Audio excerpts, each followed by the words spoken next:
Hi everyone, this is Marek from the TEFL Show podcasts and videos. In this video, I'll tell you a little bit more about NetSpeak, what it is and how you can use it in your classes to raise your students' awareness of lexical chunks and phrases.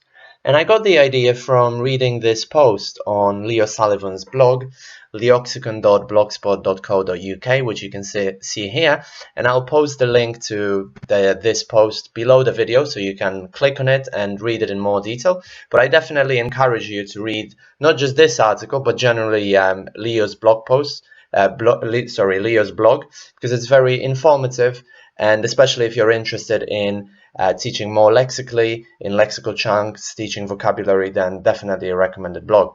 So, NetSpeak, what it is, it's basically a corpus search where you can find out which words collocate with other words and which words go in particular slots in a given phrase. So, for example, recently I've been teaching problems and solutions and cause and effects essays. I'm teaching in EAP courses in a university in the UK. So one thing, so the phrases will be related to that, but you can type in any phrases that are related to your teaching context. So for example, if we type face, question mark, difficulties, we get the words that will go in the slot instead of the question mark. So the first one is the definite article, but then we also get a lot of different adjectives that can go in that slot. And if you click on the plus, so if we go for serious difficulties, first you see the number of times that this phrase appears and the percentage of total phrases. And if you click on it, you can see example sentences taken from corpora. So I think this is also a great tool to show to your students, and they can compare the sentences written by themselves with those given here from the corpora. Another thing also that you can type in, the question mark gives you just one word, but if you type 3 dots, so for example, let's change the phrase to have effect, and we type 3 dots instead of the question mark.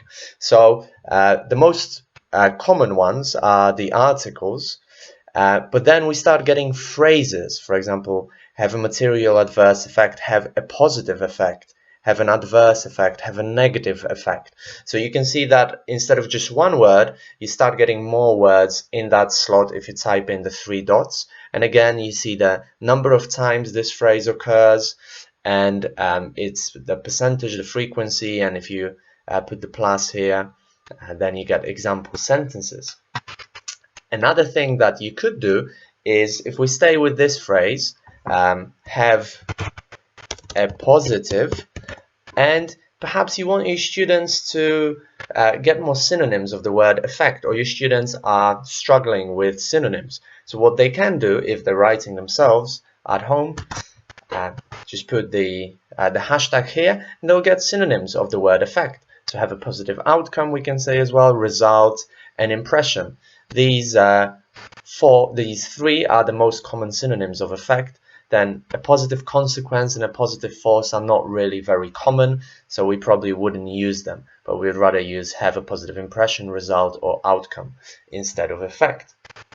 And similarly, if, let's say, you're writing an essay and you're not sure which of the 2 words fits in that particular slot in the phrase. So let's say you're writing the phrase have a positive and you're not sure if it's effect or consequence, because effect and consequence really are synonyms. However, they won't be used in exactly the same phrases. So if you put have a positive and then the square brackets, effect, and then consequence, and then close the square brackets, you'll get a comparison of the 2 phrases, which one is used more frequently. So have a positive effect, you can see it's been used 111,000 times, whereas have a positive consequence only 74 times, which means that would be more likely to say have a positive effect rather than have a consequence, have a positive consequence, even though they're kind of synonymous. So NetSpeak, I think it's a great tool to use if you're actually writing an essay as a student, and as a teacher in class, I think, to raise awareness of students' awareness of the fact that language works in chunks. And if you've got any ideas how you could use it with your students, what you could do in class, or if you've tried it out and used it, let me know. Comment below, share the activities with us here, and also check out Leo Sullivan's blog, leoxicon.blogspot.co.uk. Very informative, really good blog about teaching more lexically, teaching vocabulary. And give us a like, give us a share here on YouTube. We're also on Twitter. Visit our website, www.theteflshow.com. So thanks a lot for listening, and I'll see you in the next video.